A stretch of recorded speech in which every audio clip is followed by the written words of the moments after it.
Hi there, welcome to Long Distance Review, and on this week's episode I'm looking at the new album from Code Orange entitled Underneath. A little bit of history about Code Orange and I'll crack on with the review. They were formed back in 2008 and they were called Code Orange Kids. They released their debut album under that title in 2012 entitled Love Is Love, Return to Dust. At this stage they were all about an average age of 18 I think, so you can see how young they were when they actually started. And I think because of this, they grew up and changed their name. Well, they didn't change their name, they just dropped kids and they just entitled themselves Code Orange. And in 2014, they released the first album under this name, entitled I Am King. And then this was followed up in 2016 with the critically acclaimed Forever. And then they did also drop an EP in 2018 entitled The Hurt Will Go On. They've evolved their sound over their career quite a lot. They started out as this sort of abrasive hardcore punk band, and over time, especially by the time they got to recording Forever, they'd embraced a lot more of the experimental electronica, the groove metal, industrial metal. They basically combined noise with melody and hardcore to create this very sort of individual sound they have. Now, following up a successful album is always very difficult. Like I said, Forever was critically acclaimed, and it's always tough then to follow it up. People will say, can they do it again? Are they just going to do the same thing? Are they going to do something completely different? Can they follow up this massive album? So the anticipation for this was pretty big, especially for myself as well. I was a massive fan of Forever, and I thought that was a great album, so I was really keen on see where they went on it. So there we go then. The album opens up with a sort of intro track called Deeper Than Before. And it kind of just sets the scene for the album. It feels like you sort of opened a door and you're stood on the edge of a hole and you're looking down going, where are we going? Where are we going on this journey, this crazy journey, where are we going? And that's what that feels like. It really sets the scene well. And then the album opens up and doesn't take any time at all by sort of grabbing the listener by the throat. Opens up with the song Swallowing the Rabbit Hole, which many of you would have heard. It was a single before the album came out. It opens up with this great sort of trip-hop beat and then explodes with these jagged riffs and Jamie's gruff vocals all over it. It's blisteringly heavy, it really is.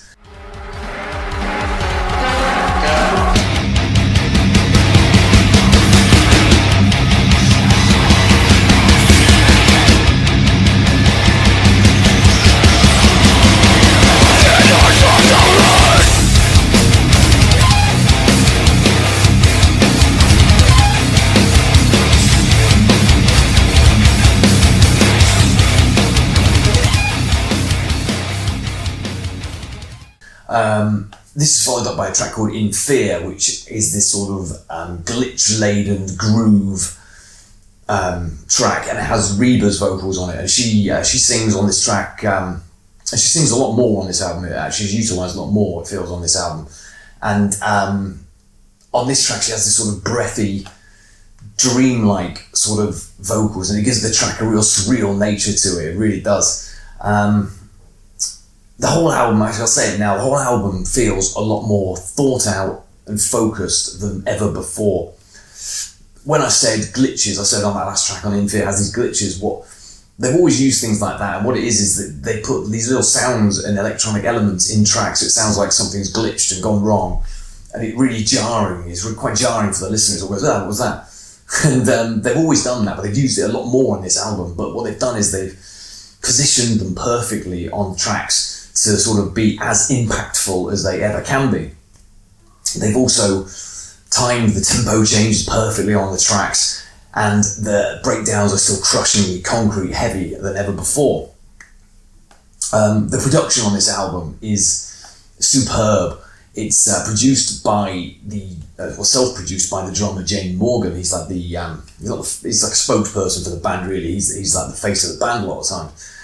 And it's produced by him, and I'm going to pronounce this name wrong, Nick Raskulinets, and alongside Will Yip. Will works with the band on Forever, and he also has done, I think he did the Menzingers albums, and Nick did the recent Korn album, which is really good. So it's produced by these three guys together, and it feels like every cymbal strike, Every glitch, like where the vocals are positioned in the mix is perfectly thought out and well done. Every element of the band, because there's a lot going on in each song, but every element is given the space it deserves in each track. And I think that's a very, very clever thing they've done there, because it could all just sound very chaotic all the time. Take the track like You and You Alone, which has this sort of cymbal roll as the hook on the chorus, really. But it's given the space it needs on the track. And I think that just showcases the great production skills that they've done, really. This isn't a concept album as such, but it really does feel like you're going on a journey on this album. It feels like you're walking through this surreal landscape, like you're falling down a rabbit hole, a nightmarish Alice in Wonderland world or something. Like I say, Reba's vocals are a lot more on this album than ever before. I think it's better for it. She sort of provides the yin to Jamie's yang. She has the melody, and Jamie is the sort of gruff screams. Check out songs like Sulphur Surrounding and the title track, the closing track, which really showcase this. The album itself, compared to Forever, is a darker, denser, more challenging, more experimental, heavier in a lot of sense than Forever was. And it's a far superior album to Forever. The variety across this album is staggering. They've still got the crushingly heavy songs like Cold Dark Place and Back Inside the Glass, which are some of the heaviest tracks the band have ever done. But the variety across this album is staggering. They've got those songs, and then they've got songs like Sulphur Surrounding and The Easy Way, which could just be like an alt-rock song from the 90s.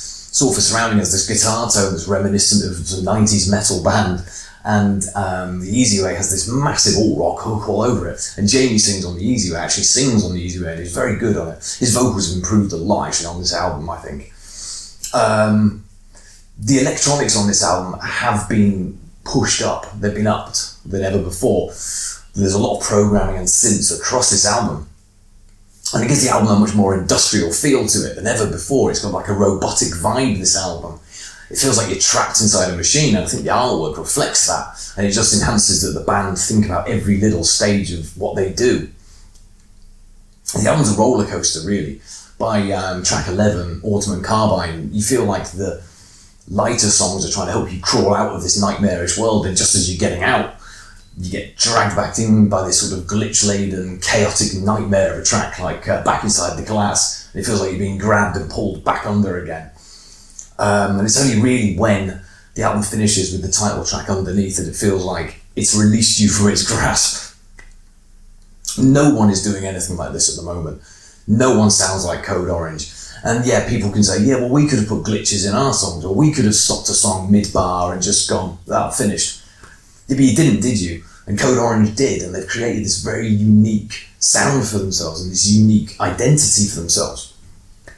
Other bands have copied them since Forever came out, but now Code Orange have gone, yeah, that's fine, but look what we're doing now. We're streets ahead of everyone else, and it's mind-blowing how much thought they put into each single beat. The band, by their own self-admission, are ambitious and headstrong, and there's so much ambition on this album, and they believe they are better than every other band out there. And on this, yeah, I'm with them on that completely. They are better than every other band out there in metal at the moment. Let me know what you think of the album. I mean, it's only March, but I can't see much getting past this album this year. It's going to be high in my list at the end of the year. And after saying that last year wasn't a great year for metal, to have an album like this come out in March, it's reaffirmed my faith that there's still more to be done within the metal world. People can do more with what they've got. And Code Orange have shown that on this album. It's staggeringly good. Let me know what you think, and thanks for watching. I'll be back soon.